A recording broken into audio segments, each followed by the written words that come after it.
Well, good evening, all of our home groups out there. My name is Kevin Leibig, and I oversee student ministries on all of our campuses, and I'm excited to be with you tonight.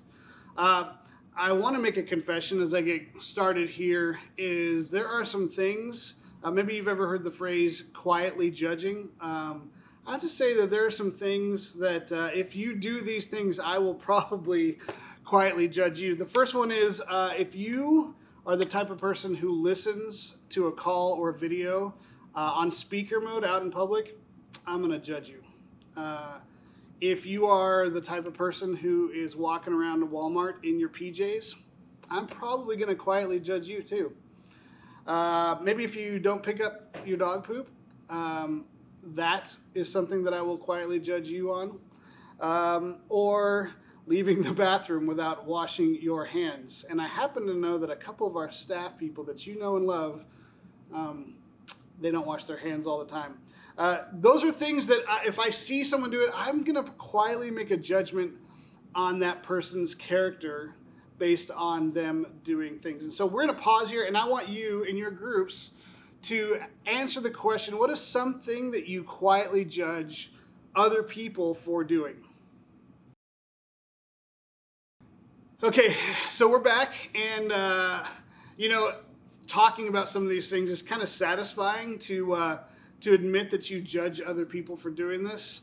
And the reality, though, is that how we judge other people can have a big, big impact. And when I say the word judging, you might have some reaction to it because you might have felt judged before. The reason why so many people reject Christianity is because they will label us Christians as being too judgmental. And what they really mean by that is that they seem to think that Christians hold other people to a standard that is harsher than they are willing to live out themselves. I remember when I moved to Texas, the first church I ever went to, I showed up and I was wearing shorts and a Hawaiian shirt, and I walked into the church and I realized immediately that I was underdressed, that everybody else had a higher standard of dress than I did, and I immediately felt judged for what I was wearing. Maybe you felt that too. Maybe you have been in a time here at the church or somewhere else, even maybe in your small group, where you have felt judged for something that you wear, something that you like, an activity that you do, that you feel like other people are going to look down on you for doing those things. And it's sad that that can happen even in the church. And I want to pause real quick. And another thing in your group is I want you to ask the question, when was a time where you might have felt judged by another Christian or felt judged even coming into the church? Take a couple minutes and discuss that and come on back.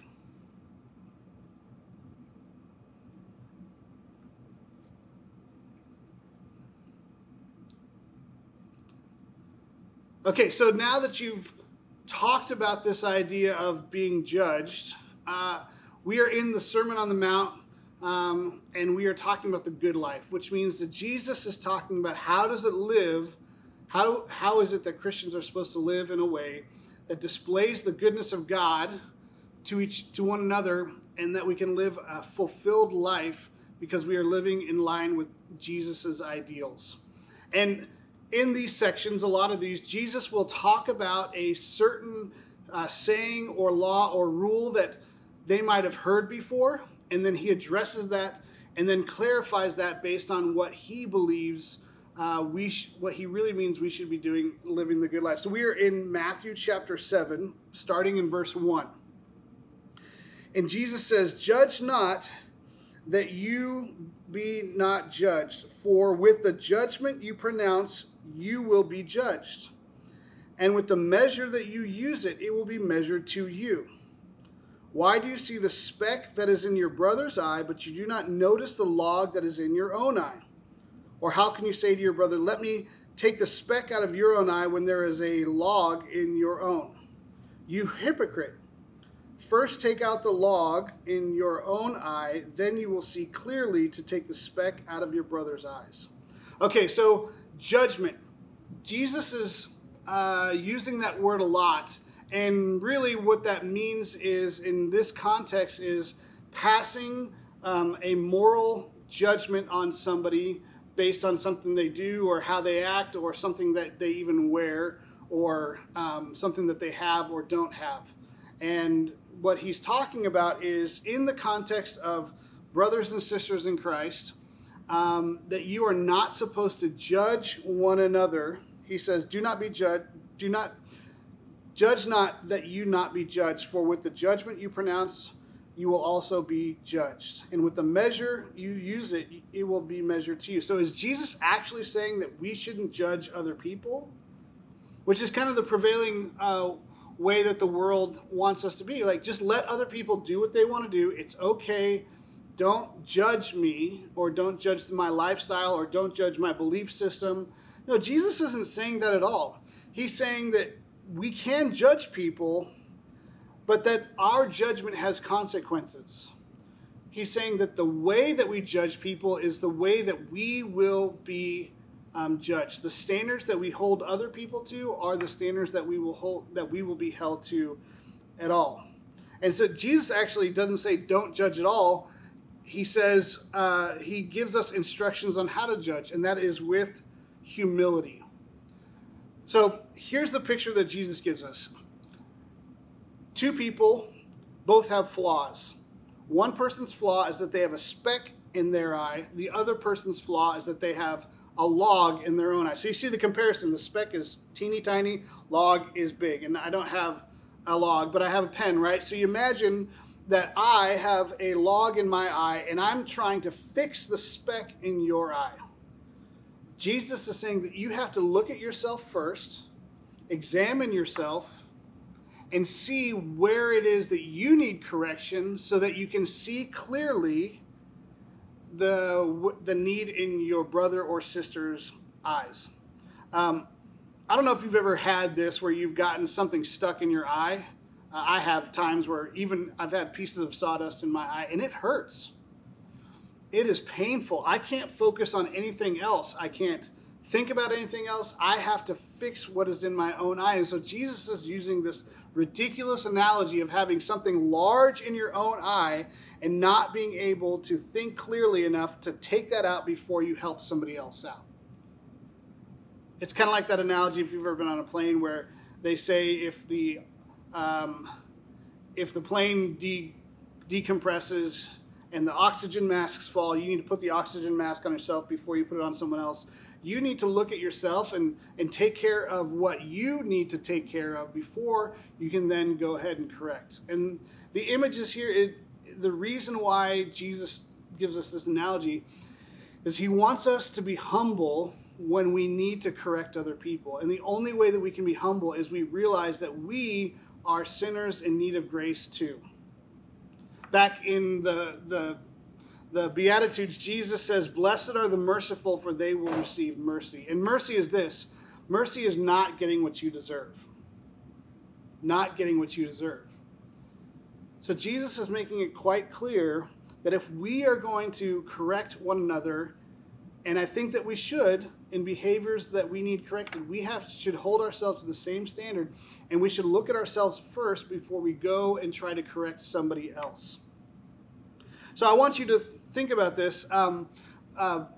Take a break, and for a couple minutes, I want you to discuss this question. How has somebody shown mercy to you in a way that was restorative and helpful? Okay, so we're back. We've talked about how if we're going to look at somebody else, the judgment that we give them, the evaluation that we give them should be in line with what we're giving ourselves. And the reality is we have a God who gives us grace. Grace meaning unmerited favor. He gives us mercy. God doesn't treat us the way that we treat other people. See, we want grace for ourselves, but we want to be judgment. We want to pass judgment on other people.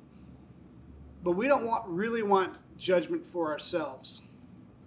And it is such good news that we have freedom and forgiveness in Christ, so that we can not look at other people and look down on them, but we can actually see them for who they are with compassion and humility.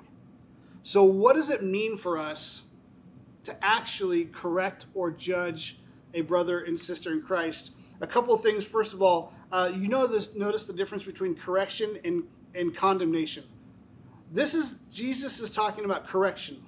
To see an error in a friend's life and to be able to speak into that and to help them. Correction is restorative and it leads to life. Correction also needs humility.